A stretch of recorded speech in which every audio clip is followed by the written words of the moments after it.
and welcome back to the Movies Made Us Do It. Me and Matt are back. How are you, Matt? I am pretty good, sir. How are you?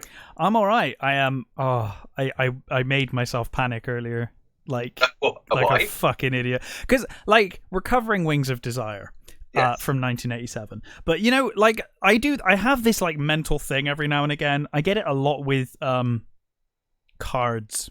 I do it a lot with birthday and Christmas cards. I'll write a card out, put it in an envelope, write the name on the front, seal it, and then I'm like, I get stupid thoughts. I'm like, did I write the right name in that card? You know, my brain will do that. And then the whole time I'm like, I'm going to give someone a card with the wrong name. I can convince myself, right?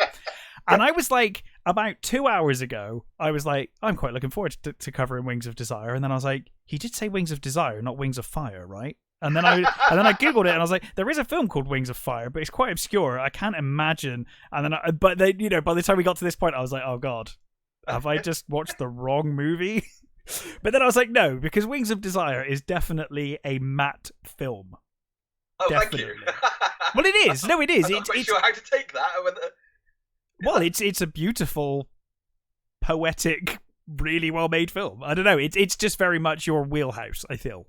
Okay, that actually makes me very happy. Yeah, do you not? I don't know. I don't know. I suppose so. Yes. Yeah. I guess I didn't really think. Well, of it's it kind that of way, yeah. It's kind of arty, but with Yeah. a lot of I do like arty movies. yeah. Sometimes they can be too pretentious, but I don't think this one is. no, God no. I certainly don't think so. No. I'm sure there are people that think so. I could see people taking it that way, but I think I was going to say as well. We are gonna describe. Please know if you've never watched this film before, you should probably watch it before you listen to our review of it. But us talking through this will not do the language in this film justice. No. It's very poetic. I think the problem because it's more of a stream of consciousness. Yeah, we are going to get things completely out of order. I have very badly on this one, I think. I have a pretty detailed summary in front of me, which I'm hoping will help. But yes, it is. I mean, most of this movie is two angels watching various people and listening to their thoughts. So it is a lot of different things going on all at the same time. But and I mean, it makes sense because there was no script. No. It was he basically just said, that was his idea. He went to the actors and said, I've got an idea for a movie, two angels in Berlin, and Gantz and Sander were just like, yeah, sure, why not? Which and even Peter Falk was like, he said to Peter Falk, well, I mean, he had this idea for this character, and they was like, it's weird though, and it kind of, I think this kind of leans into the they kind of made it up as they went along thing, because in my mind, my memory of this film, because I've not watched this film very much, my memory of this film was that Falk's character was just called actor or Hollywood actor, and then I was watching it and I was like, oh no, shit! In this film, he is actually Falk. He's actually Peter Falk. Oh, yeah. They call him Columbo throughout the movie, and then it's and it's so weird because it's he's basically saying he's cast himself as an angel. it's like no, it's actually Peter Falk. He's an angel. Okay, Peter Falk was an angel. Yeah, which is great, and it works so well in the movie. But for some reason, my memory of it was that he was never named, which is odd. Right. Because he is named quite a lot, actually, as the film goes on. Yeah. And I was like, oh, okay, no, he actually is Peter Falk. But, he basically said that this is the weirdest thing he's ever done, and he was so awesome, happy to do it. Yeah, it works really well. And the Wenders, the director, Wim Wenders, said, he had the ideas of, he knew what he wanted to shoot, and he knew where they were going to shoot. But they had no dialogue, and one of his friends, Peter Henk, who was an Austrian writer, who I personally don't really know, but he said, he went to him and he said, can you write this script for me? And he said to him, well, actually, no. He said, I think that's something you should do yourself. He said, I can't help you with that. And then he came back later and said, oh, I think I was a bad friend to you when I said that to you. So I've written these things. So he wrote scenes for the Homer character, the old man, and he wrote the final meeting of Marion and Damiel. Right. Because I felt like Wim, is it Wim or Vim? I'm not sure. Wim Wenders. I thought that he'd written a lot of because he was born like 41, I think. Mm-hmm. So I assumed a lot of the stuff he'd written was the post-war stuff, having grown up in post-war. But maybe not from what you're saying, because it sounds like it might have actually been the other person. I'm not sure how old they are, though. Well, they basically, the actors themselves came up with things, and he did, and other people did. It shows what can be done when you've got a talented group of people. Mm-hmm. I mean, it goes back to a very different film, but it goes back to Ghostbusters. Yeah. You've got incredibly talented people ad-libbing a lot of a movie, and it works amazingly well when you have great actors, great writers, great, speakers. And he wrote this as basically, it's basically the story is actually of Berlin. It's not really a character story. It's a story of you get that. It's very much following various people around Berlin and talking about post-war Berlin. And at the time, of course, it was a divided city. Yeah, of course. And they at that point they never thought there would be a reunification. The film, kind of says that it's this is how it is. This is what it's going to be like forever, possibly. It doesn't think about that, and then that's how you get to the sequel. Until you get to the sequel a couple of years later. It fell in the wall fell in 1989. Yeah, and he wanted to show places that I think he kind of wanted to make a capsule, of the city as it was then, and what it was like. Yeah, and I think it does a beautiful job of that. Oh, it does a marvelous job of that. In my opinion, I hesitate to even say this, but this film was, in the loosest sense, adapted into City of Angels. Like it bears barely any resemblance, really. But I quite like City of Angels as its own thing. But it's totally different. So if you've watched City of Angels, you should also watch this because it's a very different movie. City of Angels paid for the sequel. Did it really? Interesting. Basically, yeah. So fair enough.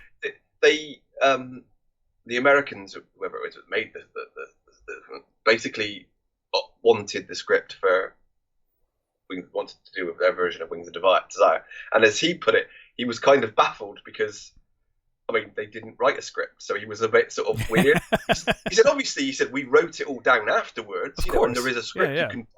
You can buy a book of the script. He says that exists. He said, but to him it felt like a very odd idea that you're paying for sort of something that hasn't really written. A loose concept. Yeah. And so he's, they sort of went away, and for 10 years nothing happened. And it was optioned for 10 years. He said, and then on the last year, that they phoned him and said, we'd like to do, we'd send you this script, because part of his thing was that he'd have to see the script. So they sent him the script, and he read it, and he was like, okay. And then he got a phone call from Nick Cage, who said, I love Bruno Ganz. He said, I love your movie. And I said, I'm not going to do the film if you don't like the script. And he said, yeah. He said, why don't, do it. And so they did, and it's a very American film. It's my memory of that film is romance, that he basically becomes human super early in that movie, in my memory. I could be wrong, though. It's been a while since I've seen that one. Because in this film, it's like literally the last sort of quarter of the film where he turns 20 human. Minutes? Yeah, it's 30 minutes max. Minutes. Yeah. But my memory of City of Angels is that he falls pretty early on, but I could be wrong.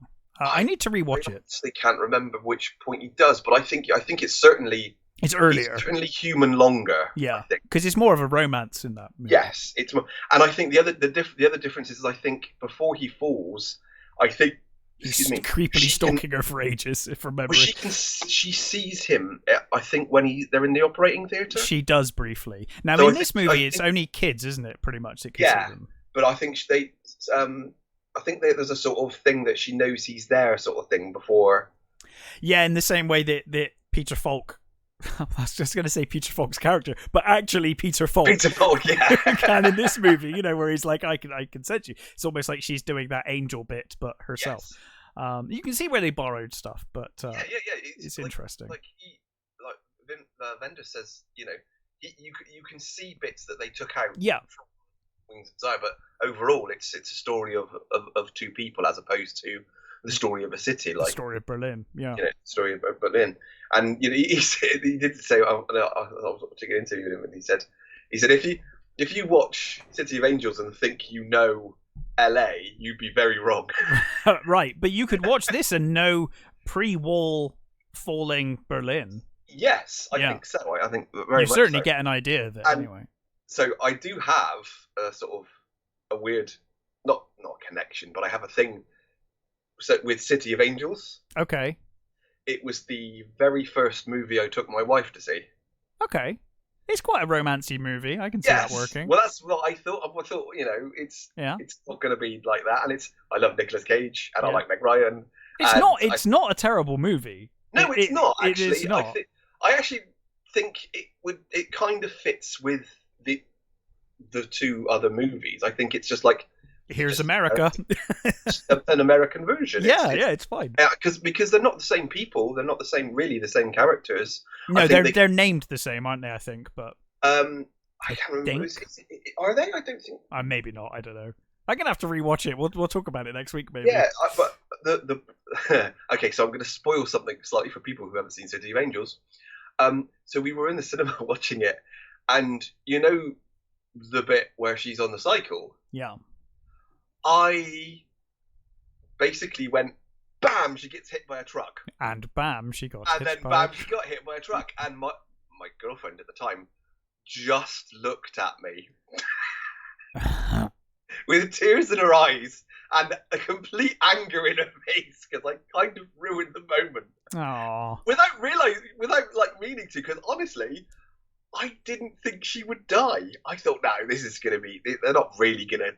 Not in an American movie. No, exactly yeah. that. I thought they're never going to do that in this movie. And it's actually, sorry if you haven't seen that movie, but it's actually quite a surprise when it happens. It is. No, it is actually quite a shock. It's done quite well. And it is done. Yeah, it is. And it's a very enjoyable movie. It's a completely different animal from this, but it's good. And the second one again is different too, because that movie is after the fall, so that movie's more about the reunification of Berlin and yeah, as it should be. As Wenders says, he actually didn't intend it to be a sequel as such. He kind of wanted to do a movie in Berlin that showed how it was then, and he just thought, well, actually, why don't I just use those characters? It's a perfect sort of thing. Yeah. And then one of the weirdest things, of course, is with as happens with these American movies, is Wings of Desire made very little money. Of course. City of Angels made boatloads. Yeah. City of Angels was huge. It was well marketed, I remember. It really was, yeah. It was very well. So yeah, and in actual fact, I saw the second one before I saw this one. Oh, interesting. Okay. So it was one of those sort of movies that I, flicking through telly, and this was starting. The second movie was starting, and I watched it. I was like, "This is a great movie. I really love this movie." And I went into, I think I was probably at college at the time. I went to college and I was talking about this movie, and they said, "Have you seen the first one?" I was like, "There's a first one." It's like, yeah, it's an entirely different movie. So I went and got the video and watched this, and was like, "Oh God, this is." With all the respect to the second movie, I mean, the second movie's got Mikhail Gorbachev in it, for fuck's sake. With all the respect to the second movie, which is still a great movie, this movie, it just blows that out of the water. This is incredible. But let's get into it. And we open with good old Bruno, Damiel. He's writing on some paper as he's narrating, talking about when a child was a child, and the poem that goes. Yeah, and it's quite interesting because it kind of starts off as a poem and then it turns into song, and it kind of goes back and forth. It's like a thing that just goes through the movie that sort of it literally serpents through the movie. It becomes different things, like you said. Yeah. And then we get some, I feel like these days it's the kind of thing that's just in the age of the drone, it's taken for granted, right? But these bird's eye views of Berlin that we get are amazing. Yeah. They are gorgeous. Yeah. And considering how much more difficult that is to do in 1987, very impressive. And it said that you know, there was no drones, there was no. You know, and so they had to come up with, you know, how to film these things themselves. And it was things like, you know, put it on rope and dangling it around and you know, going into weird places and filming from different spots and stuff. And it works. He said one of the scene where looking down on the playground, and then the camera moves along and then goes into a room. That was literally, they built a rail between two buildings. Amazing. And on like 4 stories up. And the camera woman was like, I'm not going up there. No, you can push the fucking camera out there. I am not going on it. I'm not going up there. I'm too afraid of heights. And apparently the bloke who made it was too fat to go out there. I will say, I refuse to accept, I don't know what you call the phobia of heights, but it's a rational fear. Like, heights are something you should absolutely be afraid of, in my opinion. Yes. Like, that's not an irrational one. That one... I mean, as some people say, I'm not afraid of heights, I'm afraid of hitting the ground. That's what True, yeah. That's fair. And Bendis himself said, well, I'll do it. So he filmed those shots himself. He said, not very well. He said, because he didn't, you know, he's not a cameraman, but he said, you know, he got the shot. No one else would go. So. Yeah, he got the shot. Yeah. Someone who isn't afraid of heights, however, is Damiel himself, who is looking over the city from atop a massive stone statue. And he clearly an angel. He has wings and whatnot. But they do disappear. I love the way the wings only appear every now and again. Yeah. It's a couple of times throughout the movie. It's there to kind of set up they are angels, and then they kind of disappear. Yeah. And he's kind of overlooking everyone down below, and he's hearing whispers as people walk past talking. You could hear their inner monologue is whispers at this point. But it's established here that children can see the angels. Mm-hmm. A girl looks up from a crowd and sees him, and a couple of kids on a bus see it. Yep. And the girl on the bus is like, oh, look, you know. So when the girl on the bus sees him, they look up and he's on the. I can't remember what the name of the church is, but it's a ruined church. I think it's still there. It's still a monument, and it still looks like that. Yeah. And he's on the broken spire, isn't he? And you can clearly see his wings when he's up there. Yeah, well, I'm guessing the kids see the wings, right? That's my assumption. So when the kids are seeing him, he's got the wings. And he's talking basically about his desire to see color. And during this film, I think a masterstroke of this film is the use of color. Yeah. Angels only see in black and white. So whenever we're seeing something from the angel's perspective, it's in black and white. When we see a human perspective, it's in color. Yeah. And that sounds pretentious as fuck. The execution is superb. Mm-hmm. Yeah, there's actually, you know, all in all, there's very few scenes that are in color. Very few, yeah. Well, most of it is from their perspective, so you know. And that's it. Basically, they are like eternal observers. They've been here since the beginning, and they continue to, you know, they observe and they seem to inspire occasionally. Yeah, you get the impression they can certainly not necessarily control people, but give strong hints at people or direct them somewhat. Because there's a scene where he on a train with a guy who's thinking really bad thoughts and thinking of, you know, almost thinking of ending it, which is there's the main.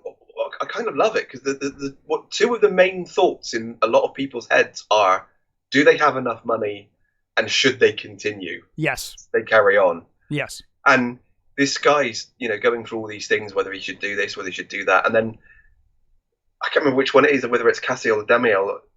I think it's Cassiel, because then he later fails. Yes, exactly. That's what I think it's Cassiel for that reason.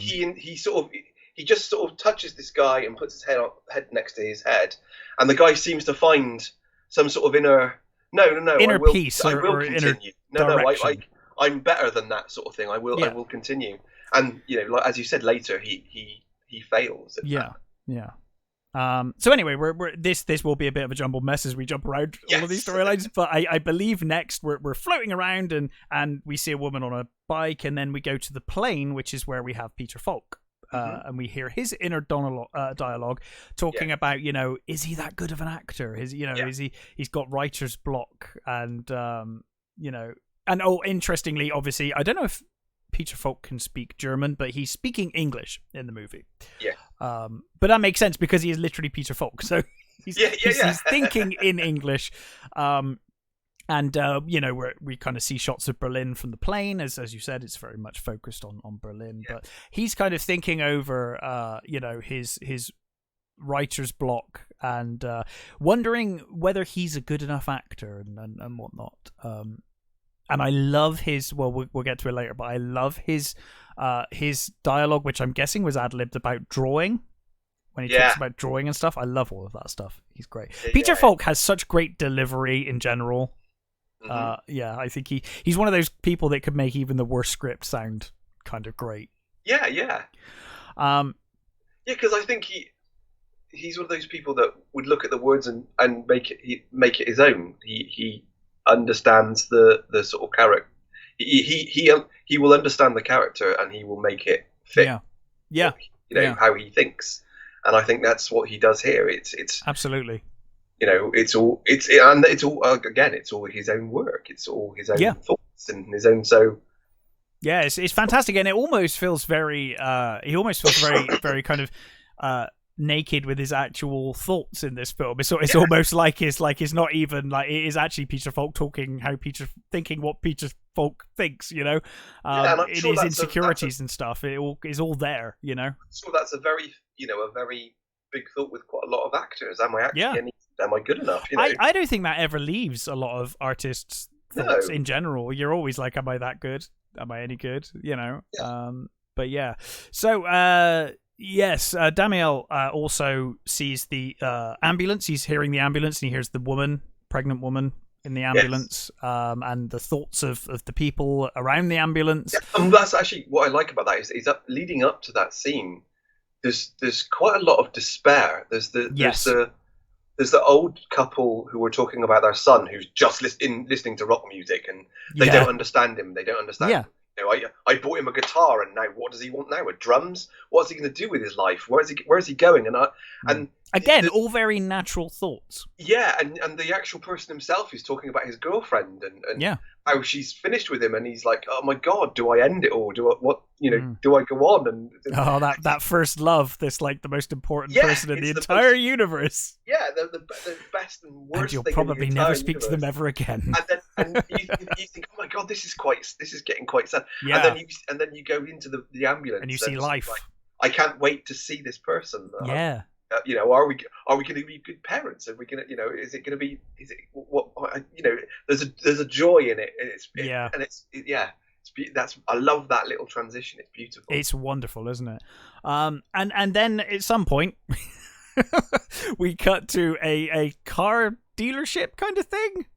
It's like in a mall of some sort. I think there's like this car dealership, and Damiel is sat in this convertible with Casael, who's the other angel of the movie, main angel of the movie, I should say. Yeah. And they're kind of comparing notes on their day, aren't they? Yeah. Well, I like the way Casael sits, sort of, as it were, sits down. He just sort of kind of appears there, and he says on this day, like a year ago, this happened, and then on this day, 50 years ago, this was, and there's like, and Damiel says, the Olympic Games 50 years ago, and then there's 200 years ago, and I love that sort of, it's clear that they make it clear that they've been here forever. They know everything, and it's just that their little observances, and I think they make a comment at one point that they can't observe everything, and there are so few of them, and I love that they only get certain moments. What I love in this exchange is that it's not they're not just they discuss huge events down to the most minute, seemingly completely unimportant things, but it means just as much to them. It's like they're just observing these fascinating creatures, and no matter what they're doing, it's fascinating to them because it's a life they've never experienced. Yeah, and I think the first one is I think it's like a plane, a Russian plane crashes into a lake, and then they talk about the Olympic Games, and then he says on a Tuesday there was a guy and he just sort of looked into space, and then he turned around. Yeah, and that to them is just as important. Exactly. Yeah, it's a lovely, beautiful little moment of just what they observed and just what they picked for that day. Yeah, to make note of. Absolutely. And weirdly, there's a couple of scenes that were cut, but there's one scene here actually of Cassiel outside the dealership, going up and down, mimicking people as they go past the window, and it's a really lovely scene. But I'm sort of glad they took it out because I think it makes Cassiel slightly more humorous than I think he is in this movie. You know what I mean? Yeah. I think Cassiel is the more serious angel in this movie as it exists. Yes. And I think if they'd have kept that scene in, it would have taken that slightly away. Yeah. Yeah. No, I agree with that actually. And it's still a lovely scene, and if you get the chance to find that scene, it's a beautiful scene of him just walking a lot, like copying these people as they're just looking at the cars or giving directions to each other and things like that. And it is a beautiful scene, but I think I'm glad that they cut it out. But Cassiel and Damiel just discuss how much of a privilege it is to kind of watch these things unfold and to live for eternity and just kind of see everything, watch these people's lives and hear their thoughts and it's all wonderful. But Damiel says, he wishes that he could experience these real simple things, just living day by day. Like he says, it's so wonderfully put. I can't do it justice. But when he's talking about like the little things, like I just want like getting black ink on your hands as you read the newspaper and like all of that kind of tiny tactile things, because they can't touch anything. They don't really have any like ability to affect the real world around them. And he's like, I want to know what coffee tastes like. What does coffee taste like? I don't know. Yeah. What does it feel like to have like breeze on your face or to touch a newspaper or whatever? I love that. Yeah, and Cassiel's sort of looking at him, and you can see that he's wondering the same things. Yes, but he also seems to be confused by it, and he does that lovely thing where he looks at his own thing when he mentions the ink. Yes, he looks at his own fingers, and rubs them, and he sort of contemplates it himself. Yeah. But they're interrupted as a woman walks past and looks in at the car, and they're talking about how much she'd like to own the convertible to her dickhead husband. You're just like talking about it just gets stolen and it's like a I like that. He's just saying did he say it's like a pimp's car or something? It's a pimp like car. Yeah, he's like a pimp mobile or something. I think he says. But yes, and then we head over, I think, to the library, which is a set we will return to a couple of times throughout the film, and it's full of noise because obviously here they're not allowed to talk, so it's all in their head. So it's all the thoughts, all of the thoughts are kind of blaring out instead of actual speech. And there's quite a lot of angels here, guardian angels, and they're looking over the shoulders of people, and the angels. Obviously, they're angels because they see each other and they recognize each other and they kind of nod and they all nod and they're all kind of they're all pretty much dressed the same. They all have ponytails. Yeah, these little ponytails. Except for the women, obviously, who have longer ponies. But they all have like scarves, and they all have like basically trench coats or greatcoats. Yes, yeah. They're all grey or black, or and they all sort of they're all almost all of them seem to be either sort of over someone or just next to someone touching them. Yeah, because I think those are guardians, right? They're guardian angels, so they probably are. Yeah, I mean, I guess they kind of all are in their own way. I guess they all are, but like Cassiel and Damiel feel more like they're just there to observe everyone rather than get like involved in a specific. But I think I get the impression, and I don't know whether this is my own impression or whether I've read this, that I think Cassiel is Homer's. Oh, maybe. Yeah, that could be the case. Actually, I think he, or at least he favors Gard. Yes. He favors Homer more than anybody else, I think. Yeah, you may well be right. Anyway, Damael picks up a pencil ghost. I don't quite know what it is. It's like there's an actual pencil there, and obviously he can't interact with the actual pencil, so it's almost like he manifests his own pencil and kind of picks up. So he doesn't actually pick up the pencil that's there, but he has this like spirit pencil in his hand. And again, Casael is watching him, kind of confused and a bit like, or not confused, intrigued. I think he's kind of intrigued and amused by him, and I think, like you said, Casael has the same thoughts as Damael, but Damael's a bit more open about it and a bit more willing to kind of just pursue it, whereas Casael is kind of content with just watching Damael and like living vicariously. I love this shot. He goes over to this chair and he puts the sort of he's been looking at this pencil as he walks through the library. Yeah. And he sits in this chair and he's sort of he's like really concentrating on this pencil, and he puts it in his lap and he spreads his arms out onto behind him there's like balustrade or something, and he wraps his arms around this balustrade, and he closes his eyes and he looks away, and you can see that he is trying to feel something. He's trying to feel this pencil. He's trying to make it a real thing. He's trying to make it, or he seems to be trying to make it a real object. And across the way Cassiel is stood on like a balcony watching him. Yeah. And I think with a worried look on his face. I think it's a worried expression he has of his friend. Yeah. What is it he sees that it's actually bothering him? It's that much that he's doing this. It clearly bothers him that he's thinking a lot about feeling something. Yeah, absolutely.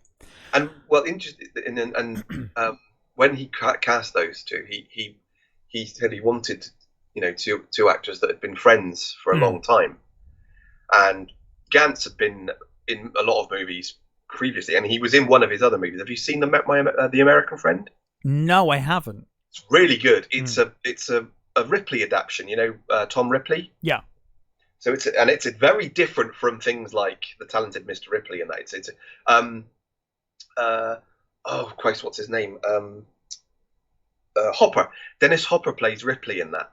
Right. And Gantz plays this guy who Ripley sort of persuades. Well, I won't explain it. It's a great.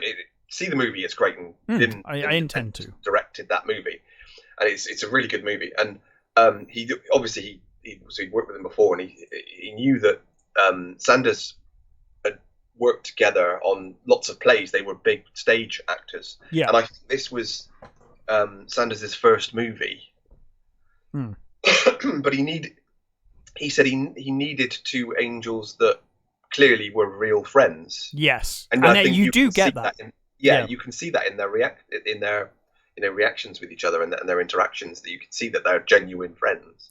We've got this wonderful moment here with this old guy who, he's talking about, again, I think he's talking about potentially ending it. He's like, should I go? Like, I'm too old. Well, I think it's not ending. I think he just thinks he's a poet. He is, but I think he's contemplating like whether he's just too old and that's that. Yes. But he desires to kind of continue he wants to tell his story, doesn't he? Thing. I think he says no one's ever made an epic of peace. No, yes, yeah. He wants to do, kind of before he goes, he wants to do an epic of peace. That's what he's sort of. Yeah, doesn't he reference the Odyssey actually as well? I think so. As like an epic of like war and based around yeah. And I love it because you see him and he's like walking up these stairs and he has to stop halfway up or not even halfway up. He has to stop quarter of the way up and rest a bit, and then he carries on and he gets to the top of this particular stairway and he sits in this chair and it's lovely. It's this just the inner thoughts of this old guy who's obviously clearly coming to the end of his life, but has so much to sort of think about and go about, and whether anybody will get to know his words, and does anybody still listen anymore? Does anybody and I love it. He takes down that book and he's going for the book, and apparently so the actor now I've got to remember what his name was, Kurt Boyce. So he was a actor who he lived from Berlin, and when the war came, he left Berlin and he moved to America. Right. So he stayed there for 10 years, where he was a very small bit part actor in America, and then after 10 years he went back to Berlin. So he lived in there, and he's actually in Casablanca. He's at the very, very beginning. He's the pickpocket. Oh, right. At the very beginning of that movie. Mm-hmm. But yeah, so they picked him because he said he needed an older actor for this character, and they were talking to Bruno Ganz, and apparently Bruno Ganz and Otto had done a documentary on this actor. They said, "Oh, what about him?" And he said, "Was he still working?" He said, "I don't think he's worked for 10 years." He's like, "Oh yeah." He said, "We've just done this documentary on him." Yeah. And they talked to me. He said, "Yeah, I'd love to do that. I'd love to come and do this movie." So that's how they picked him for this movie, and he's perfect. He really is. So in the notes I've got here, the train bit is next. So since we've covered the train bit, we'll the guy on the train who's suicidal, we'll move forward, which I believe is the traveling circus. Yes. So Damael visits a traveling circus, and he observes Marion, who is practicing her routine on the trapeze, is it trapeze? Yes. I don't know what it is. The swingy thing. Yeah, she's on the swingy thing. And the ringleader here seems like an asshole.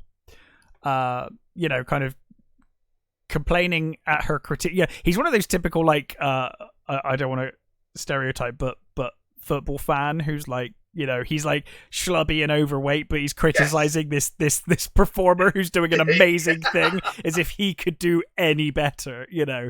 And what she's doing is amazing, but she, is not up to his standards. And of course, she's saying like it's really difficult to perform with these bloody wings, like because she's dressed like an angel, which I guess is what catches Damael's attention outside of her beauty, obviously. But so she's complaining. She's French, I think. Yes, because she's speaking in French, right? To begin with. Slavic de Martin, yeah. So she was Wenders' girlfriend at the time. Oh, okay. And when he was talking about this thing, and he said he wanted her in the movie. Yeah. He said, but we want you to be a trapeze artist, and she said, okay. And he was like, we'll get. He said, He said, you need to do certain things. He says, because obviously we want to do the transitions. He says, but we'll get someone in to do the actual trapeze stuff. And she said, no, I'll do it. Yeah. And so they found a Hungarian guy. Apparently Hungarians are trapeze like masters, apparently. Okay. I didn't know that, but this old trapeze, or I don't know whether he was old, but this trapeze guy, agreed to train her. And he said within a couple of weeks, he came up to them and he said, she's actually really good. She's got a talent for this. And it said, slowly they just gave her more and more thing. And basically, I think it was 8 weeks, she completely mastered it. Mm. And so much so that they did have a real trapeze artist, but they never used her. Wow. She's in the movie. She's dressed as a chicken in the circus scenes. Yeah. So she's in there, and apparently she went on to marry the second unit director. But she's in the movie, but they didn't use her as a tribute. Slavic did all her own work, and she's great. She looks fantastic. We briefly, I think this is the first time we briefly go to color. As we briefly have Marion's perspective as she's swinging on the trapeze, and then it goes back to black and white again almost immediately. Yeah. As we get it's almost like a tease, isn't it? It's a tease, but yeah, it's a tease but then it cuts back to depression. Is the guy comes in and he's like, we're screwed, financially, and we're gonna have to pack up. Tonight's the last performance, and that's it. They're ending the season early, aren't they? Yeah, this is like, well, go to the winter quarters from tomorrow, and that's it. We can't afford to keep the lights on, and we can't afford to pay the rent and the electricity, is what he says, isn't it? So yeah. And Marion's kind of thinking of the full moon tonight, and it's going to be her last performance, and she always worries that she's going to break her neck on a full moon, so she's kind of like superstitious to begin with, and now it's the last performance of the season as well, so she's like racked with all of this uncertainty and fear. And she's also talking about, that means I'll have to go back to being a waitress. Yeah, she'll have to go back to her regular job, and being go back to being a mundane job and just scratching a living like that. It's a beautiful little thing, because I think it also establishes how romantic she is. Yes, yeah. So she ends up sitting outside, and she thinks that she's thinking about, she wants someone to love and someone to love her, and obviously Damael is hearing her thoughts here. He's hearing what she's saying, and she wants someone to depend on and whatnot. And you get that lovely bit actually before she leaves as she's leaving, because I think I'm not sure whether they're clowns or whatever, they're doing some sort of acrobatic thing, and she's walking, and she's already complained about these wings, and she said that, like, I can't do anything with these chicken feather wings, and she's really annoyed about them, and they're leaving as she's going through the door, and Damael is right next to her, behind her, and one of them says, there passes an angel, and for a moment Damael's like, oh my god. He's shocked, because he thinks, oh my god, they can see me, and then he's like realizes, oh no, they're just taking the mick out of her. Yeah. But eventually she set outside for a while, thinking about how she'd like someone to love her, and but also she'd like to live alone on an island and live alone. But eventually she heads to her trailer. I love this. Also, this is just little moments. So she sat there thinking this, and this guy comes along with an accordion and sits next to her and just starts playing this sort of melancholy tune on the accordion, and they just look at each other, and you can see the sadness, because I think they're all they're all screwed, right? They're they're all thinking the same thing. It's like, oh, this is the end again for another year. The ringmaster does come out and is actually a bit cheerful with her, though, I thought he was a dick in the last scene, and then he turned up here and I was like, oh, maybe he's actually not that bad. No, I think he was just pushing her. Totally. Trying to get a better performance out of her. And there's this lovely bit. She takes off her robe and she walks towards him, and he lifts her up, and she goes, she twirls, she sort of goes, how do you say it? She snakes around him. She goes over his shoulder and round his torso. Mm-hmm. And it's a beautiful moment, and they just look at each other and smile, and then they separate. And she picks up her robe again and just goes back to it. It's lovely. It's a wonderful, so beautiful, wonderful little human moment, which this film is full of. Mm-hmm. But anyway, she heads to her trailer and she puts on a record. Damael watches her as she sits on her bed, thinking she just doesn't know what to do. She's thinking about staying in Berlin, and like thinking about this final performance. I think Damael starts looking at her pictures, and then Marion starts to change. Damael goes to reach and tries to touch her, but obviously can't.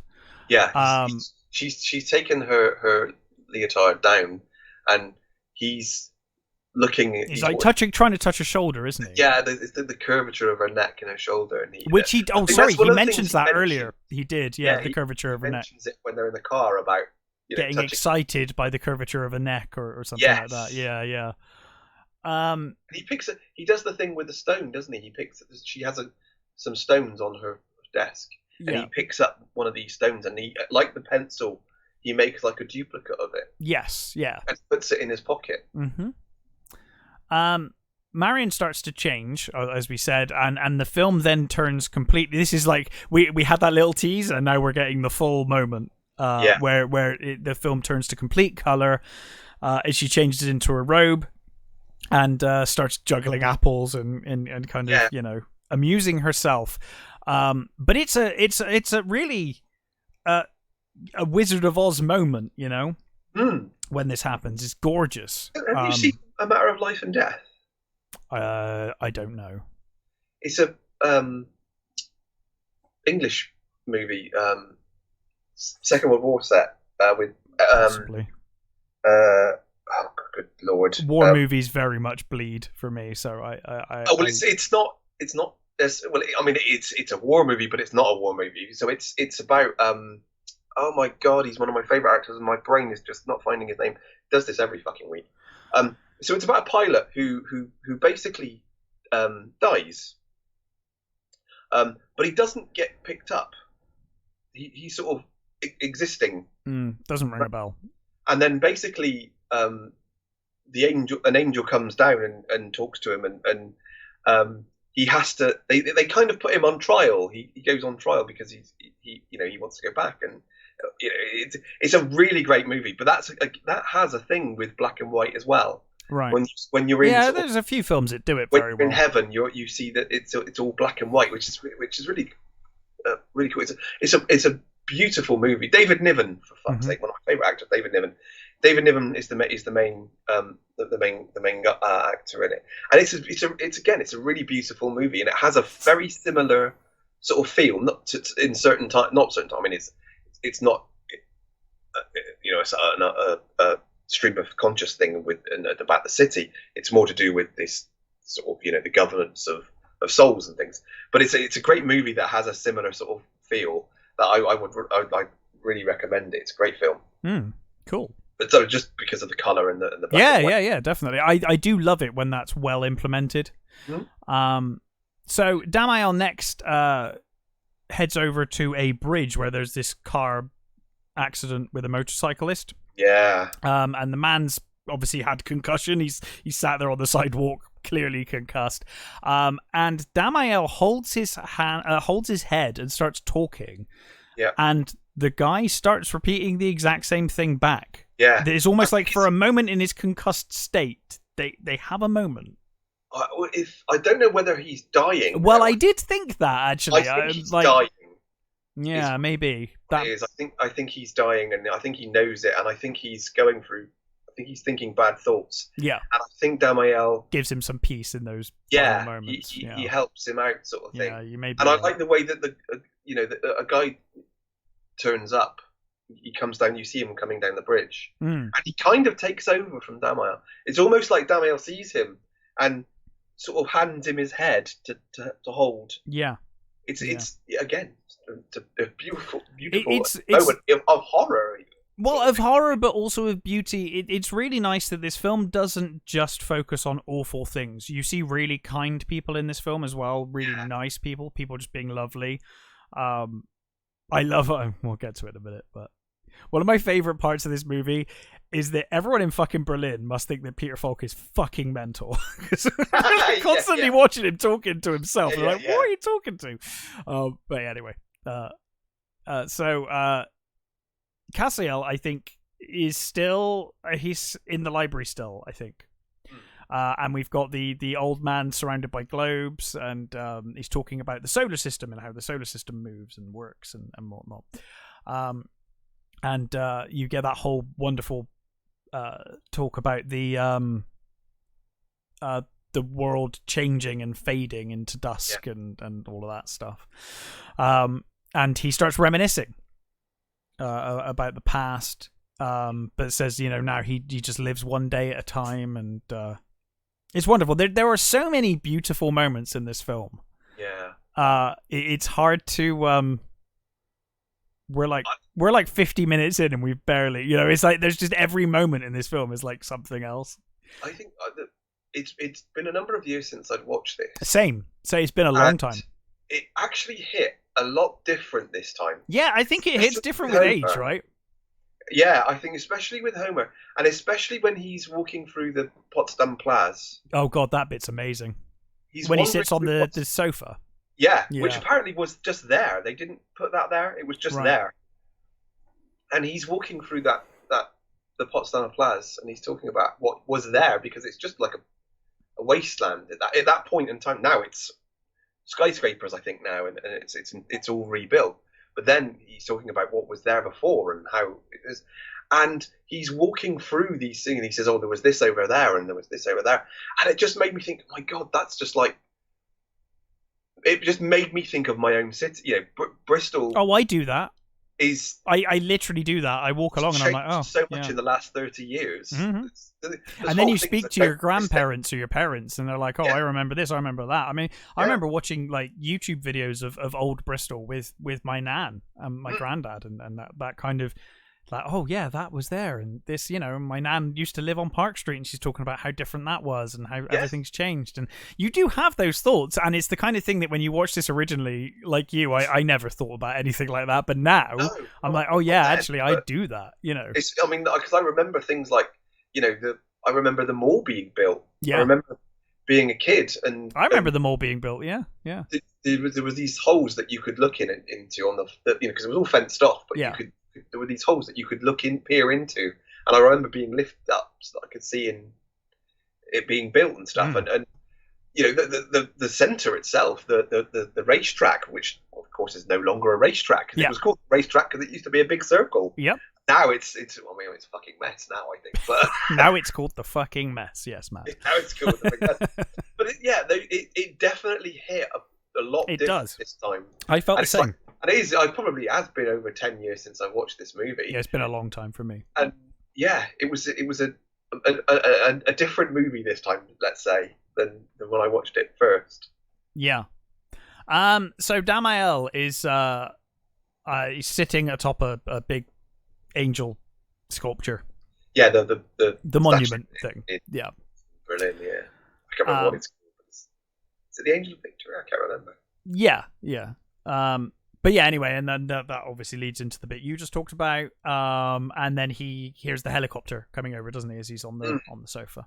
And I think he starts playing with the toy, the street corner, the old man playing with a musical toy. Yes. He's like smiling and reminiscing, thinking about society and what society used to be like versus now. And we see Cassiel looking over a railroad, and he sees a young girl who's basically prostituting herself. To run. I think she's running away from her family, isn't she? And she's basically doing that. But I love it. She doesn't. She hopes she doesn't get seen because she doesn't want to be thrown out of school. Yeah. And she's thinking about Klaus and that, you know, he'll take care of her, but Klaus is dead. She misses Klaus because he was the only one who looked after her, but he's not here anymore. Well, she thinks he's dead, right? Or is he dead? I can't remember if she says she thinks he's dead. I think he's dead. I get the impression that he's dead. That's why she's so desperate. Yeah. It's a really emotional scene, that, and you know, because she's, I don't know who that actress is, but she does a tremendous job. You can the sort of the terror and confusion in her face is amazing. It's amazing. It is really, really good. Beautiful performance. And then we get this beautiful car pulling out of a garage. Yeah. I guess a 30s, 40s vehicle. Yeah, it looks 30s. Some motor. Well, I'm assuming it's because it's part of the war set going on being filmed, right? So I'm assuming it's a Nazi car from the period or mocked up to appear that way. Yeah. So he pulls out of the garage, and the driver's, thinking about how even post-war there were so many borders everywhere, and obviously this comes into the war and discussing the war.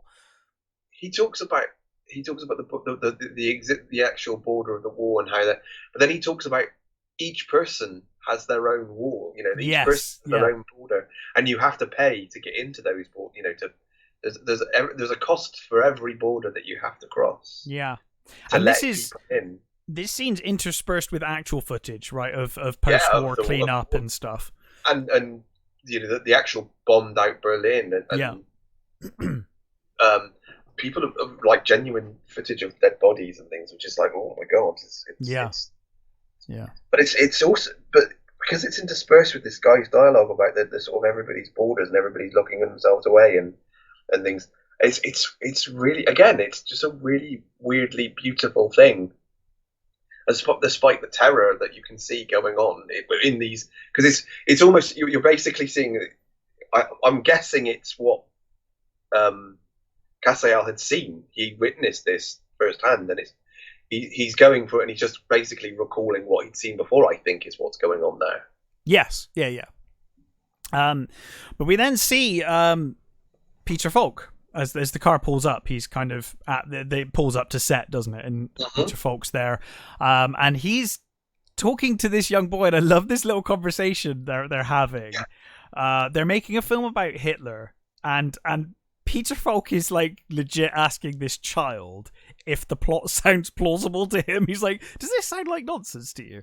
And the kid's going into this weird conspiracy theory. About how there were two Hitlers and one of them died, and yeah, and he's sort of Peter Falk's listening to this kid's story, and he's like, "Yeah, I don't believe that either." Yeah, it's almost like the kid's pitching this mental movie to him, and he's like, "No, I think as ludicrous as this film is, your film sounds even more ridiculous." Because he says, like, you know, they're making a detective movie and they want it to be a bit silly, and that's the point. That's what people want. They want him to, you know, because you see. You get the impression he's just being Columbo, but in World War II. You don't know what he's doing at that point because you don't. All you know is there are extras in Nazi uniforms, and he's, he's dressed in. I mean, it's just a suit and a hat, but I guess it's almost like almost 40s style, isn't it? He's a 40s detective. He's basically. I get the impression he is basically Columbo in the 40s. A little later, you get I think it's Damiel's passing a TV store, I think it is. Yes. And there's an interview. He's doing an interview, yeah. And he tells you what the movie is, that he's playing a detective in Germany who's an American, but he's come back, you know, to Germany because he grew up here and all that sort of stuff. And I love that sort of little bit where he's talking about. I like the way it's done. That you see this sort of with him where he's explaining the movie within the movie. Yeah. One of my favorite scenes next, and it's just a tiny scene, but I love this scene where Peter Falk complains about the hat he's wearing, so he goes to the costume director, and they're just going through hats in a bin, and they're just trying different hats on, and every hat that they put on Peter Falk's head, Peter Falk's gone like, "Oh no, now I look like this, now I look like that," and it is fantastic. I look like a bookmaker, or now I'm going to a wedding, or it's great. Because again, you get the feeling that all of that was ad lib between the two of them, and they were just going for it, and it works really well because it feels very natural, but it's quite humorous. I really love that scene. And there's some wonderful shots here as well.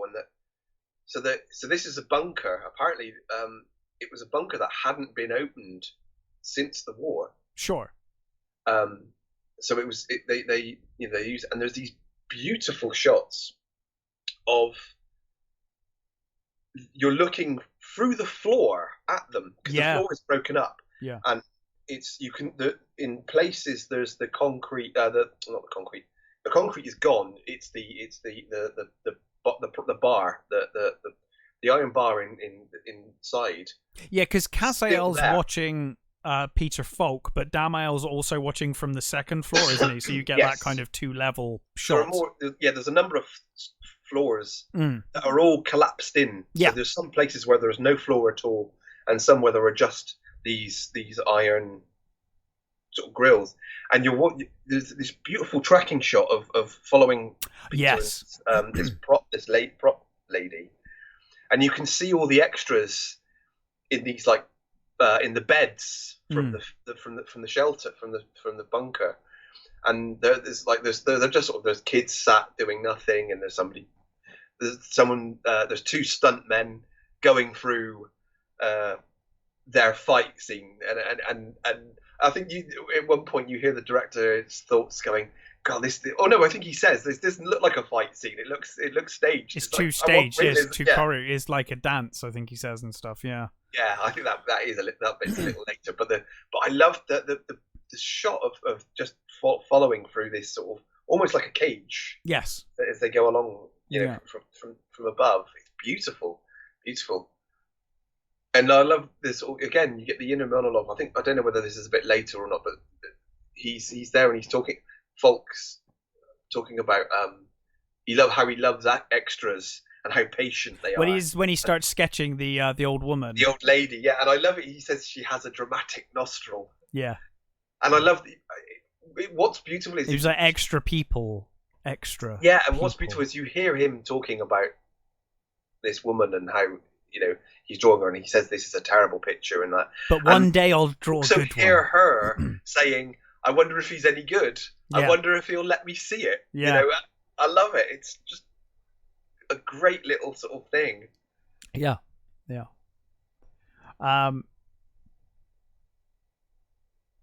Yes. So then they do the after. I think it's after the drawing. They do the fight scene, which is when you get that whole talk. Yeah. And then of course Peters asks the director. He's like, "I got to do this bloody television interview." And the director's like, "No, that's fine because we're doing this bullshit fight scene with 2 stunt doubles. We'll deal with you later." So he goes off to do the interview. And we kind of hear Peter's faults as he walks away. Damael then says to Cassiel, like, "Yeah, I want to show you something else." And they head to the circus.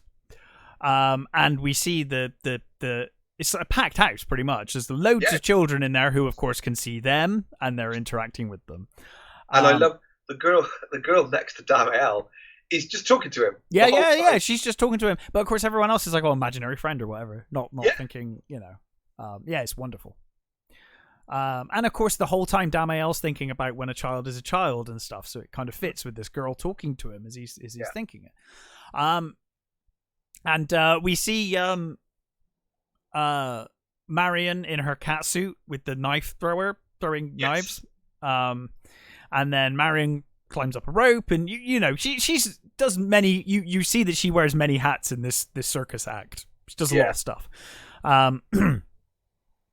But and then we get that great thing of Damael thinking about how it was when land formed and time, civilization began, and we get those great landscapes. And I think this is where we get that wonderful shot of the tree. Which is one of the most iconic shots of the film. I think is that tree. Beautiful shot. And then I think we get the Cassiel and Damael walking over the bridge right next to the wall. Yeah, and they're talking about philosophy and whatnot. Yeah, and I think this is where they talk about what came before and how. When there was just some animals, and there was just water, and then the water found its bed, and then some animals appeared, and then he said then the first person appeared, and they said, was it "oh" or "ah" or whatever it was their first word were, and that's again that comes up earlier when they're talking in the car, and he Damael saying about what he wants to experience, and he says about just to say "ah" or "oh," and not "amen" or "yes" or "no" or yes amen. Or "amen," I think is what he says, isn't it? Yeah. So then of course we then get Damael and Cassiel walk through the wall because obviously they can. you know about the actual wall. So they weren't allowed to film the wall. Oh, sorry. I thought you were asking me if I knew about the Berlin Wall. I was like, no. Yes, I mean the actual. Within the context. Right. Yeah. You know what the Berlin Wall I have heard of the Berlin Wall, Matt. Yeah. No. I mean, what I mean is that within the context of the movie, so they weren't allowed to shoot.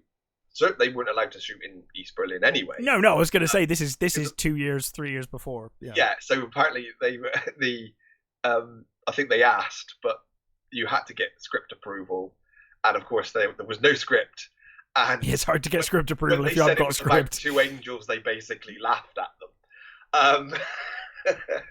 So obviously they weren't allowed to film there, and they weren't allowed to film the wall either. So they built the wall. Oh, they built a section of the wall. That's great. Yeah, they built it, and apparently the guy who it's convincing enough. I didn't notice. Right. The guy who they built who built it kind of ripped them off. He built it out of cheap materials, and in the rain. It warped. Oh no! the whole structure warped, and they had to rebuild it. But the guy rebuilt it, so he's like, it's his own fault. Yeah, you fix it now, buddy. So he had to refix it. So yeah, that whole all the wall that you see is all. Wow, it's pretty convincing. I mean, I know it's in black and white, which does hide a lot anyway, but it's pretty convincing. You see in colour later on when he asks about the colours. And so I think they did a really good job. I love that scene. The colours scene is fantastic. Yes, yeah. And again, a moment of just sheer kindness from this guy. Never met this guy before. Weird guy asking about colours and things, and not having any money. He gives him some money. You just see acts of kindness from humans.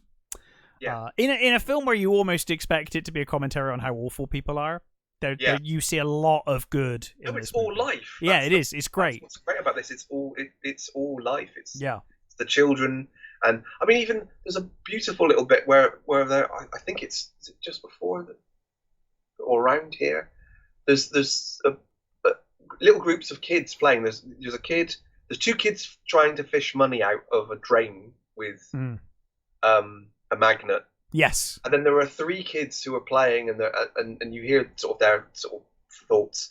And then there's this one boy who's sort of lonely, and you hear his thoughts about he wishes he could play with the others. He wishes they would let them play, but he's on his own, and maybe it'll never happen. And you think, oh my God, these lovely little things with these little kids. Yeah.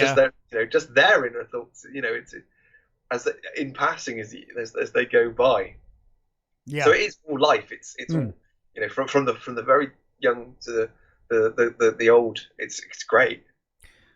So we cut back to we don't cut back to Damael and Casael go back to the movie set, and this is where Peter's thinking about doing more drawings, and he's thinking about his career in Columbo, and comparing Columbo to this film and all of that kind of stuff. And then I think we go back to the old man who's still in the field. He's standing in a field. Yeah. And he's thinking about how all the roads in Rome lead somewhere, but not Berlin. Yeah. And he's like, talks about how there's hidden roads for storytelling in Berlin, and he wishes that everyone could see those places from childhood. Almost like, I wish people didn't have to make the painful discoveries and painful mistakes. Like, I wish they could just see them from childhood and then not have to suffer through them. If they could see that, maybe there wouldn't be war. Yeah, basically, I think is what he's trying to say. If everyone could see the secrets and the potential pitfalls and horrors, then there wouldn't be war in the first place. Casael is now atop a building, and we get this great shot. Now, earlier in the film, they are at the movie set. There's a discussion about how they have the gold badges, the gold stars. Yes. For death, and why do they use the gold stars? Why the Jews? Yeah. Why are they using that for the Jews when they're going to be killed? And then we get this shot here later. He says why do they choose yellow? That's the color of sunflowers. The color of sunflowers. But we then cut to we don't then cut to. But later in the film, we get to this point where we got this suicidal man on top of the building, and he sat on this smaller ledge to begin with. But behind him, you've got the Mercedes logo. Yeah. And it is almost, because it's black and white, you can't tell whether it is actually a golden star or not. It's hard to tell. I'm surprised Mercedes allowed them to film this, but they did, apparently. So that's the thing. Anyway, the guy jumps off, and it's like, oh my God, like you've got that shock moment. But then you realize it's like a fake out where it's a smaller ledge, and you're like, oh, he's fine. And then he starts walking away. But as he's walking away, people are like shouting at him, telling him to stop, and you're like, oh no, wait a minute, maybe he's not okay, maybe it is something bad.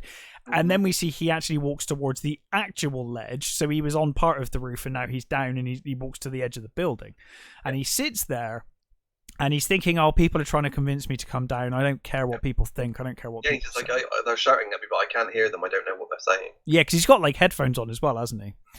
And Casael sits with him, and you feel that he's trying. Oh, by the way, it was Damael on the train. I read in the notes.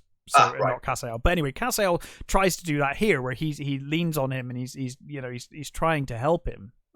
In his way, trying to give him some direction, I think, is what they try and do. Some sort of inspiration, some sort of spark, maybe, that will stop him from doing it. Yeah. But eventually he thinks about his love, doesn't he? Mm-hmm. Which is enough to make him jump. Yeah. And Casael is. And it's the way it's done as well. He doesn't just jump; he just slips. Yeah. It's a very intentional. It's not like a dramatic thing. He just goes. Yeah. And Casael is shocked and just distraught. Screams no. Yeah. So you see that they love life in all of its forms, and the loss of life to him is horrendous. Yeah.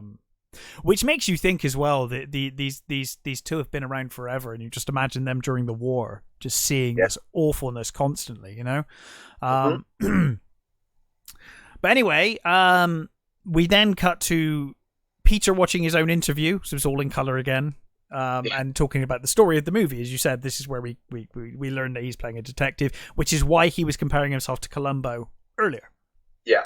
Because I guess he's wondering whether he's typecast at this point. He's like, playing another detective. But yeah. So we see Casael jumping off of the statues. And it all kind of moves around. It's almost like he's flying around the city, because it intersperses with actual bird wings and all of that kind of stuff. Yeah, and we haven't mentioned the soundtrack. Oh God, it's amazing. There's a lot of Nick Cave, which you're a big fan of anyway. So yeah. But I mean the actual the score. Yes, sorry. Yeah. The score is this. I think the guy who did the score originally was just going to do like harps and sort of angels. He said then he watched like a rough of the movie and was like, oh my God, no, this is that would undercut everything. Yeah, this needs to be different. And so he came up with this sort of, it's almost like a rumbling of instruments and voices, quite like a choir of different voices, and it just goes under everything. Yeah, and as it goes along, and it's sort of weird, eerie, and beautiful. It's a great piece of work. Yeah, and I love fantastic. In parts like this, the voices soar slightly more. You know, the bits where you have them sort of moving through over the city, sort of thing. There's a more roar to the sounds. It's great. It's beautiful. And we got to the dream sequence with Marion. Yeah, is that a bit later? I think that's coming up. Yeah, that's coming up. I think. It's very difficult with this film. I'm blessed to have this really detailed synopsis, because it does jump so much. It's very difficult to keep on top of. Luckily, someone's done a great job here. I think do we get Peter Falk going around the town now, walking around, or is this where he talks to Damiel? Or is that again a bit later? Oh God, I don't know. I think it's later. Because Right. I think this is Peter Falk, and then we get the I think this is where we get the couple fighting in the apartment with the boy crying for his mother and stuff. Oh yes. That stuff, and then we go into the World War II montage, the historical stuff, with the fire department trying to put out fires and all of this kind of stuff. And then we get to Marion in her trailer, and she's getting ready for her final performance. And she's basically looking herself in the mirror and kind of psyching herself up. And obviously she's got all of this superstition of the full moon and last performance and all of that stuff. And all of that. So, I think the dream must have been before that then. Possibly. Was the dream part of when they were there? Because she sort of. It's later. It is later, I think. It is later. Well, it's later in these notes. I don't know. Okay. I've just found it. It is a little later in these notes. Okay. It's not far off. So we see the last performance is underway, and we got the guy performing magic trick with a ring as Damiel's watching him. Yes. Marion's on her trapeze, and Damiel's like just basically stood in the ring, isn't he? And he puts his hand on the ringleader. There's like a few moments of like, oh god, is she actually going to break her neck? But she doesn't. It's fine. It's a good. It's a good. And Damiel walks through the camp following the performance, and we see them all kind of gathered around the fire and singing, and I think they're all French, right? They're all, because they're traveling circus, aren't they? So I think a lot of the impression it's a French traveling circus. Oh, maybe you're right. Yeah, I think she's certainly French. I think some of the other performers are definitely French because I think they talk French to each other. But I think some of the others are German and okay. So I guess they picked up performers as they go. Yeah. But Marion's thinking about how she wishes she could just be happy. She's like, just for once, just love to be happy. We then cut back to Casael sat in the library. It's empty, but you've got the cleaning lady and cleaning ladies and the angels overlooking them. Yeah, and it almost feels like a waiting room, doesn't it? Yes. There's a bit where he's walking a lot. And he passes like 5 or 6 of them just sat on a table or stood around this table. Yeah. And they don't appear to be doing anything. They're just they're just waiting. Yeah. Marion heads to the concert, and Damiel's watching her as she dances in the audience. And Casael is on stage with the singer. Yeah. Crime in the City Solution. Yes. Yeah. I don't know that band, but apparently they're an Australian band that were living in Berlin at the time. Right. Very much like Nick Cave and the Bad Seeds were. Just there. Apparently, vendors said he had to put Nick Cave in because he's kind of like a folk hero in Berlin. Really? Okay.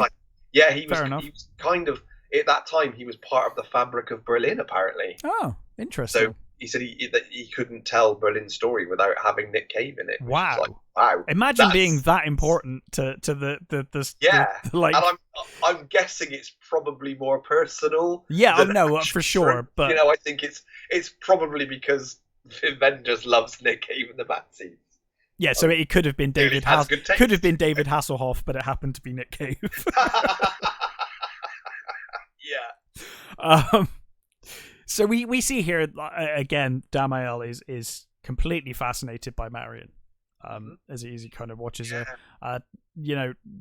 She's thinking, and then Damiel touches her. Yeah. And she just suddenly feels more at peace and more kind of centered, I guess. And I think she does sense he's there. I think she senses. I think they all do. They can kind of feel it on some level, but not as consciously as like we'll see soon with Volk. Yes. So then we get the dream. I think Marion's sleeping. Yes. So we get the flash of wings and all of that stuff, and then she sees Damiel in heaven with his armor and everything. The armor and his wings, and he's like reaching out to her. Yeah. And then she's the one that starts saying when a child was a child, and starts thinking the same thoughts that Damiel was having. Yes. And I'm not sure whether like the opening, whether him thinking that is because she thought that here, and he's kind of. It could be past 10. I'm not sure because he mentions it a few times through the movie, but I'm not sure. But it's a thing that goes through the movie, and I think maybe it's one of those sort of like one of those sort of unconscious things that goes through the city. Yeah, maybe. Yeah. I don't know. Maybe that's just me projecting, but I think it is that sort of thing that some people just pick up on, sort of thing. Maybe I don't know. But we see that. Yeah, it's difficult. This movie is open to a lot of interpretation, I think, in places. But we see that Damiel is sleeping on top of Marion's chest, which it is like on paper sounds pervy, but it's absolutely not when you see the scene. And he eventually, when he gets up, Marion wakes up. Basically, as soon as he gets up, she wakes. We see Cassel alone on a bus, and Peter's walking through this field, and he's thinking about his Jewish grandmother. Mm-hmm. We see this group of young guys, lads, walking past, like, is that Columbo? And he's like, nah, not wearing that piece of shit coat or whatever. Yeah, not that shabby coat, no way. So of course, this also brings up a question. Right. Well, if he's an angel, how does he have a grandmother? That's a fair point. And I saw an interview with. Was that an ad lib that kind of went to shit? Well, so I saw an interview with the director. Do you know, Matt? I hadn't even fucking considered that until you just mentioned it. That's a really good point. He said I knew someone was going to ask that question, and he said next question, and like jokingly. But he said basically what happened was, obviously because there was no script, they came up with these things. It's a wonderful moment, anyway. Yeah. Yeah. No, we said, well, what happened was, the dialogue was filmed was recorded later. He said what happened was they filmed all their bits. So all they filmed was just him going through this. They didn't know what his inner voice was saying. So he phoned up Peter, who was then in, I think, LA or wherever it was he was. And he said, "Oh, can you do? Well, I need you to record the voiceover for these bits." And he said he sent him like a script for him to say. And he said they went to the recording studio, and Peter just sat there, and I think because obviously there's no internet, there's no all that sort of stuff. But he directed him over like a phone, and he said at first, he went through it the what was written down, what he'd scripted for him. He said, and then he said, as they were going along, it just became Peter's. Peter just did his own thing. Right. So in the end, it was just what Peter had said. It's a wonderful moment, himself. But you're right. In context, it doesn't quite make sense. Yeah, and it's. I guess you just think, well, maybe it's just him thinking of something, or maybe it's somebody else's thought. Yeah. That he thought of. He's vocalizing or thinking, yes. And someone else's. Yeah, that's true.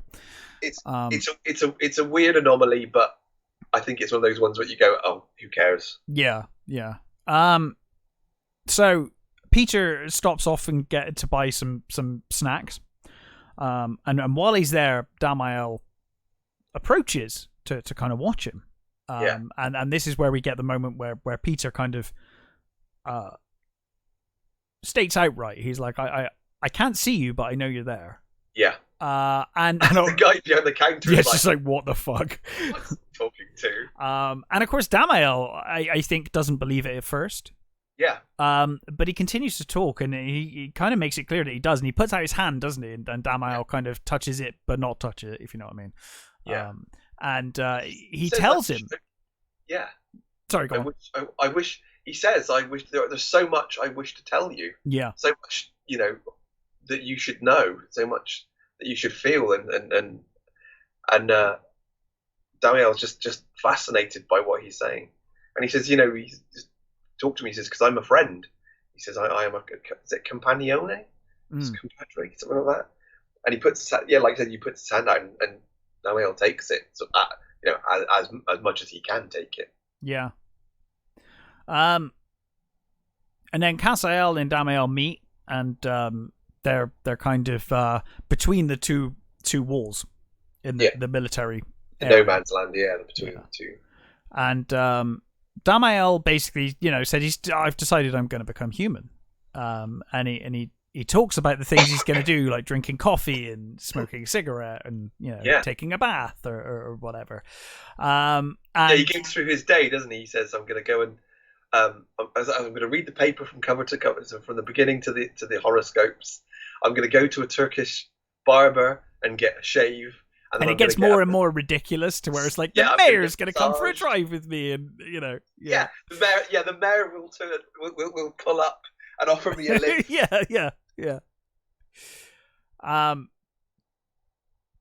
and you know, Casael like looks at him like that's never gonna happen. Yeah, and he's just sort of amused, but sort of like you said, you can tell he's thinking, yeah, okay, whatever. This is just talk. It's not gonna happen. But then, of course, the film changes to color. Yep. And we see Damael's face, and you know, he takes out the stone, doesn't he? That he yes, of course, yeah, he takes out the stone that he took from Marion. He puts it to his mouth. He puts it to his mouth, and then he turns, and we see footsteps behind him. Yeah, Casael looks back. Yeah, and you can see where they've been walking. There are actual footprints, a single line of footprints from Damael, but not from Casael. Yeah. Yes. And Casael realizes, like, actually, yeah, no, he's done it. Yeah, he has done it. And they you kind of get the impression that Damael collapsed at this point as he became human. So Casael picks him up and takes him away. Yeah, it's like, I guess his spiritual body, I guess. Yeah. Or collapses. Mm-hmm. And there's that shot of him holding Damael. Yeah. So Damael wakes up on the east side of the wall, because his armor falls on his head. Yes, kind of what wakes him up. And these kids are there. They're just like, I think he's drunk. Yeah, and they will just like leave. He gets up and he picks up his armor, touches the back of his head, and he realizes that he's bleeding. But obviously, he's amused by this. He's like, "Oh my god, I'm bleeding!" And he tastes it, and he's like, "Doesn't he say it's delicious or something?" No, he says it's got a taste. It's got a taste. Oh, sorry, yeah. It's got a taste. It tastes of something. Tastes of something. And you know, he's starting to try and understand things, and this guy comes past, and he's like, "Is this?" And he shows him the blood. He's like, "Is this red?" And the passerby is lovely to him, considering he's a complete stranger who's just turned up. And he says, "Yeah, are you hurt?" And he's like, "Oh, you know, I fell, you know, whatever, it's fine." And then he's like, starts looking at the graffiti on the wall, and he's like, "Is that, what color's that? And what color's that?" And you know, the stranger tells him everything, and then he says, like, you know, do you have any money? And he's like, "Oh, I could do." He's like, "Oh no," he talks about how cold it is. He's like, "Oh, it's really cold." It is, and that he wants a drink. He wants coffee. He wants a drink of coffee. Yeah, and the stranger gives him the money. "Do you have any money?" And he sort of thinks about it. He says no. He says yes. And he's like yes, and then he's like, yes. "Oh, no." No, yeah. And the stranger gives him a few enough for a coffee, marks, I guess. Yeah. And then he heads off. So Damael heads across to the snack kiosk, and he gets a coffee. And he rubs his hands together again. He's just, you know, every sensation to him is incredible. Yeah. And he's still got his body armor. He drinks the coffee. He tastes his first coffee. He drinks coffee like I do at 4 a.m. in the morning when I wake up. I was like, that is a man who needs coffee. I have done that myself. The raft on which you need. Yes, it's my one vice left in life. So he's still got his armor though, and so he heads to an antique store, or he passes an antique store, and he decides he's going to sell it. So we see the armor is put in the antique store, and we get this little kid who comes along, and he's like, "Can you tell me where?" I can't remember where he's trying to get to, somewhere. And Damael gives him the most like detailed directions, and this boy's just like, "Oh my god," and just kind of walks off like this is too much for him. He literally almost turns to camera and sort of slaps his head. Well, because he says, "Oi," sort of thing, and oi, and then like, yeah. And the outfit he chooses for himself is the weirdest collection of stuff. He's got like a shirt and tie on, and he has this weird sort of almost tartan coat. Which is horrible. Well, I guess it's whatever he found in the antique shop, right? Yeah. He's got a hat on, because of course when the other thing he lost was the ponytail. The little ponytail he's got with this. So he's just got like shabby long hair now. Yeah. He heads to the movie set. I think we briefly see the circus packing up, and then we head to the movie set. He's kind of outside the gate, and as he approaches the gate, Peter Falk's talking to someone. He turns around and sees him, and immediately he's just like, "Oh, there you are. I thought you'd." He calls out to him, doesn't he? Say "compadre" or whatever he says to him. Yeah, and he says, "I thought you'd be taller." Yes. It's like I was expecting a taller. He says, "I'm already taller than you," sort of thing, and he's like, "Well, I imagined you much taller." And he gives Damael some money, and he says, like, "How much did you get for the armor?" No, he doesn't, because he says, "Hey, let me give you some money." He says, "No, I have money." He said, "You sold your armor." You sold your armor, and he's like, "That's what I did." And he's like, "Oh, you're an angel." Did you get? He says, "Was it 300 marks?" Does he say? And he says, "You were ripped off." Yeah, he said, "I got 600 back in like." I can't remember how long ago it was, but it was in the 40s. I think it was in the 40s. Yeah, he said like back in the 40s, he got 600 for it. So if you take into account inflation, he definitely got ripped off. Yeah, he definitely did. But Damael's obviously like, "Oh my god, you're also an angel," and folks, like, there's more of us than you even know. There's a load of us that have decided to, you realize that a lot of angels have decided to live this life instead. Mm-hmm. And he gives Damael his first cigarette. And he basically says, like, what are you going to do now that you're here? And Damael says, there's a girl. And you can tell Peter's really pleased about that. He's like, oh, perfect. And I do, the first thing he just said to him, he says to him, how long has it been? Yeah. And he looks at his watch, because he's got this new watch, and he says, minutes, seconds, minutes, hours, days. He says, time.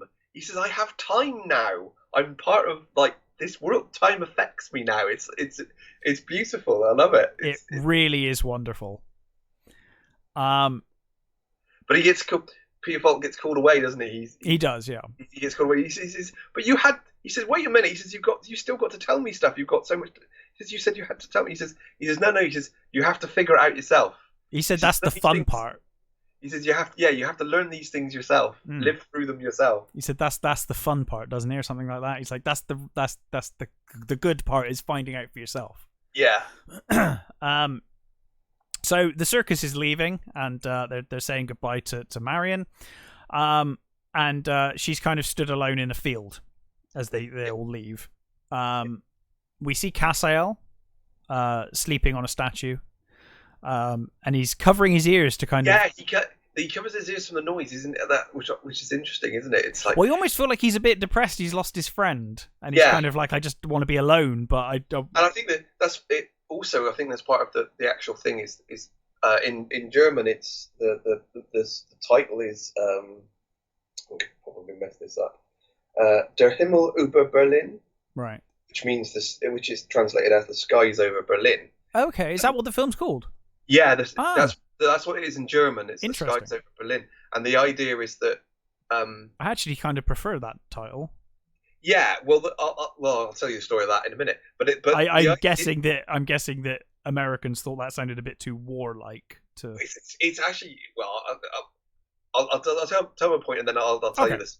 But the idea of the skies over Berlin is that's where the city is united. It's free. Sort of thing, and that's where they sort of exist almost. So they see the whole city as it is, right? So, and I think when he's on that when he's on the statue at that point, it's like you said, he misses his friend, and I think he just wants it to everything to stop.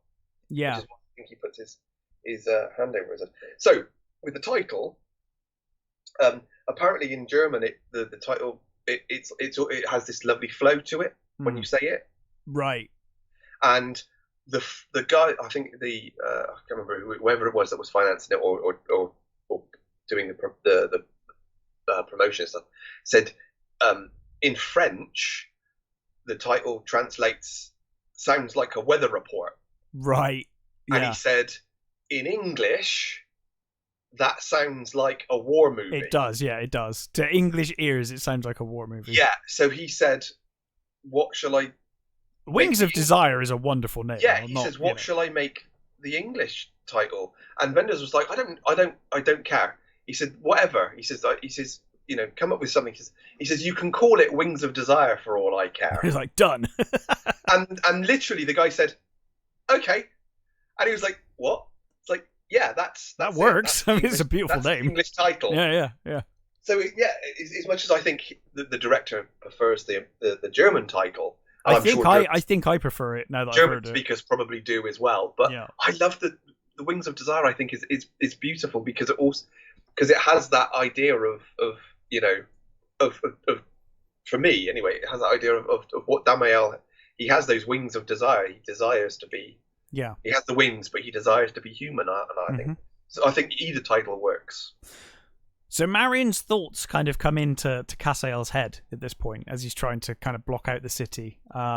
She's just confused. She's like, I don't know what to do with my life. I'm stood in this bloody field. Yeah. Everyone's gone. But we see that Casael's watching over her. And she kind of stands up and leaves as Damael starts jogging to find her. Mm-hmm. And I love there's beautiful shots of him walking through the city, but he's just walking in the middle of the road. Yes. And there are like cars behind him who are clearly like agitated by this guy like walking in front of them. Yeah. And he's and I look, he's walking along and he's trying to whistle. Yeah. Yeah, but he's trying to learn how to whistle. Yeah. Yeah. It's brilliant. I love it. And there's scenes that they didn't use. There's this brilliant shot in the missing sort of, let's say, sorts of thing. There's this scene where it's set here, so he's walking through the city, and it snowed. It actually snowed in real life. It started snowing, right?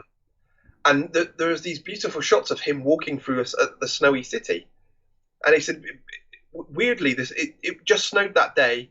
And then it stopped, and then it went away as quickly as it happened. And he said it brought something different to the shots, and he said it didn't He said they're beautiful shots, and they are if you see them, but they didn't work for the movie. What he was trying to show at that point, he said he felt that they would take away from what he was shooting, so he didn't use them. But they're beautiful shots if you find them.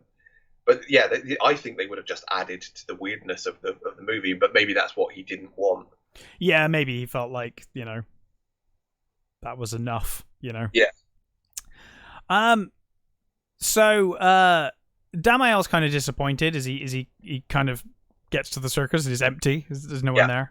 Some kids ask him if he's okay, and he ties one of their shoelaces. He's like, I'm fine. I'm okay. If you want to if you want it to stay done up, you must use a double knot. He double ties that kid. And they sort of look at him funny, but they sort of content, go away. He's right, though. Yes. I double tie mine. I always double tie mine. Yep. Every time. So Casael approaches, and he kind of, they have that moment where they can still kind of talk to each other, and he knows he's there. Yeah, like Peter Falk did. And Casael basically Damael tells Casael that he's going to find her. Mm-hmm. He's going to find her tonight. And we see Marion running across the street as Damael's coming up from the subway. He's eating an apple, and that's where he sees Peter Falk in the television store briefly. The picture kind of turns off, doesn't it, as he's there. Oh yes, Marion. Marion is at the snack kiosk, and Peter Falk is next to her. Yes. And she says that he must know how to find people, and he's like, "Well, who are you looking for?" And he's like, "Have you got a name?" And she's like, "Nope." He's like, "Do you know what they look like?" Nope. he's like, "Well, this is going to be a difficult case to crack." I don't know. Yeah. And she calls him Lieutenant, doesn't she? Yes. Yeah. Lieutenant. Yeah. And she says she doesn't know, so she kind of heads off, and this is where we get Peter saying, is Casael's watching? And Peter gives the same speech as he gave to Damael. Yeah. But this time Casael doesn't take his hand. He thinks about it. He's tempted, him, doesn't he? You can see he's tempted, but he doesn't. Yeah. He doesn't commit.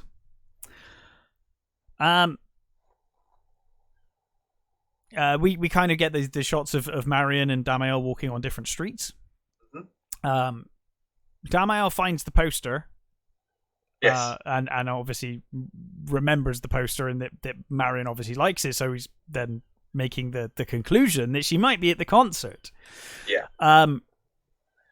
So again, Casael's on stage. He likes being on stage. He does, yes. This is his thing. He's like, I'm going to be the guardian angel of whoever is having a gig at this moment in time. And they're like, it's like music videos, aren't they? They're like, yeah. The performances it's well, it is like almost like Streets of Fire, where we get almost full performances when these bands are on. But I love how we've got him. Casael's watching Marion in the audience and whatnot, but we get that great bit where we get that moment where Nick Cave comes off stage, and he get that inner monologue of him as he's thinking about it, and he's like, "I'm not going to talk about." I'm not going to talk about a girl. I'm not going to talk about a girl. Then he immediately goes out. He's like, I'm going to talk about a girl. Let me tell you about a girl, yeah. But yes. And the song they were playing before it's the song's The Carney. Yeah. A missing a carnival guy who goes missing, sort of thing. Mm-hmm. And it fits perfectly with what Marion is thinking and what's going on with her. Yeah. Damael turns up and he walks through the crowd. Sits at the bar, and it's kind of like the bar next to the concert room, I guess. Mm-hmm. Marion's watching, but decides to leave. She heads to the bar. Casael follows, but he's kind of like just observing, I guess. So Marion walks up and is next to Damael at the bar. Damael gets up and basically stands next to her, hands her his drink. And I love the way he does it as well. It's almost like a goblet, isn't it? It's like a chalice that he's handing her, like someone would hand the chalice to King Arthur, isn't it? It's that sort of yes, almost very like a much communion thing. Mm-hmm. He passes this goblet of wine sort of thing to her. Yeah, it is a wonderful moment. And you sort of think, is she gonna know him? Is she gonna freak out? But she's not. It's like almost like immediately she knows who he is. But she does kind of stop him from getting too close. And then she says like, "Oh, it must be finally getting serious," And she talks about how she's like alone all the time. Yeah, but she was never really lonely. She's never really lonely. Yeah, it's a great line. And she's been with people before, but she's never really been with people. They didn't really matter, sort of thing, And it's a lovely little speech. It is. We're doing no justice to any of the dialogue. No justice to it. You have to see it yourself. But it's a beautiful thing that she explains why now that he's here. Yeah, she'd finally be lonely with someone. Yes, she'd finally see things, and we see Damael get closer as well at that moment. Yes. Yeah. It's a really wonderful moment. And of course she goes into this big monologue as he moves closer, and eventually they kiss. Yeah.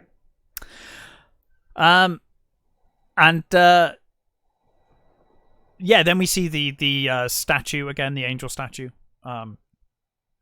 And Damael sees Marion practicing her routine. Casael, meanwhile, is all black and white, sitting on the stairs behind them. Yeah. Damael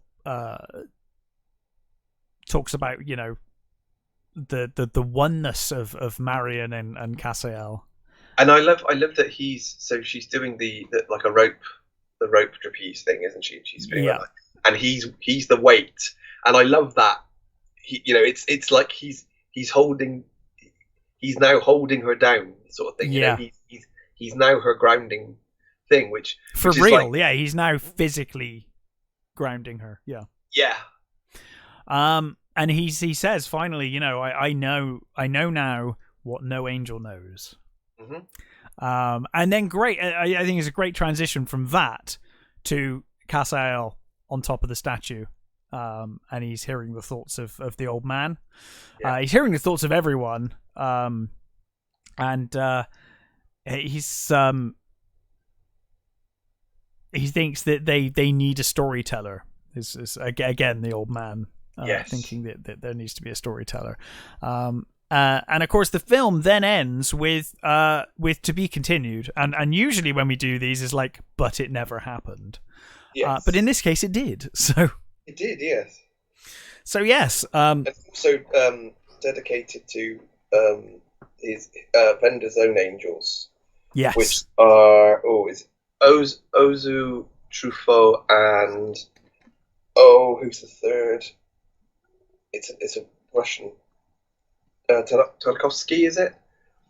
Who were all, you know, at that point they died, but they're all his movie inspirations. Yeah, which you can kind of see, especially with Ozo. Mm-hmm. Yeah, but that was Wings of Desire. Please watch it, because we have done no justice to the artistry or the dialogue in this movie. And I get, like we always say, it's not going to be everybody's cup of tea. Absolutely not. If you're in the mood for an artsy-ish movie, it's not too pretentious, and more of a social commentary and a slice of life kind of thing. Yeah, it's not really, like you said, it's not really about angels. It's more about life in Berlin. Yeah, it's like almost like a time capsule of Berlin before the fall. Yeah. It's kind of in the tradition of you know, there's, you know, things like War Horse where you're following the horse, but the story's not really the horse, it's the different people that the horse is meeting along the way and that kind of stuff. So it's a fascinating film, and really enjoyed rewatching it. So it's so beautiful. It's so well done, and you know, by all means, see other Vendors movies too, because he's a great director. Have you ever seen Paris, Texas? I'm not sure. It's Harry Dean Stanton in pretty much his only really starring role. I mean, he had starred in other movies, but it was his first proper starring role, and it's kind of him and his son walking. It's a really weird movie. It's just him walking through, trying to find his wife, sort of thing, and it's a beautiful movie, and it's so different from this. But I highly recommend that as well. So, cool. But yeah, it's a great movie. And I have you seen the second movie? No. Okay, no. So the second movie has an entirely different feel to it. Well, as you said, you would expect that, because it's post-wall, right? And it's just after the walls come down, and it's this one is following Cassiel, right? Which makes sense, because Damael, yes. And I will spoil something slightly. What I love is so Damiel and Marion are married, and they have a daughter, and they run a pizza parlor. Nice. I think it's called the Angel Pizza Parlor. Awesome. Which is great, and it's this one shows almost like the seedy underbelly of because it delves into crime and stuff, and as I said, it's got Lou Reed in it playing himself. It's got Mikhail Gorbachev in it playing himself. Right. It's got Peter Falk comes back. So most all the originals come back, and it's Willem Dafoe's in it. It's great. It's actually a really good movie. It's not, I don't think, as good as this movie, but it's worth a watch. It's really good. And I would even say watch City of Angels. It's not a bad movie. I like City of Angels as its own thing, and as a very Americanized story. It's fine. My wife, bless her heart, loves that movie more. I like it. I don't dislike movie, but that's. Oh no, I don't like it. I definitely prefer Wings of Desire, but I do think City of Angels is okay. I would say my wife is a little more grounded than I am. She likes less arty movies, I guess, is how I would put it. I must say, I've got to be in the mood for arty movies. But I was this week, so it was perfect, perfect timing. Yeah. But yeah, anyway, can't recommend this movie enough if you're in the mood for an arty kind of movie. Yeah. We'll be back next time with our, usual reviews. Got to find stuff to watch. I have watched one thing, but I'll find some things.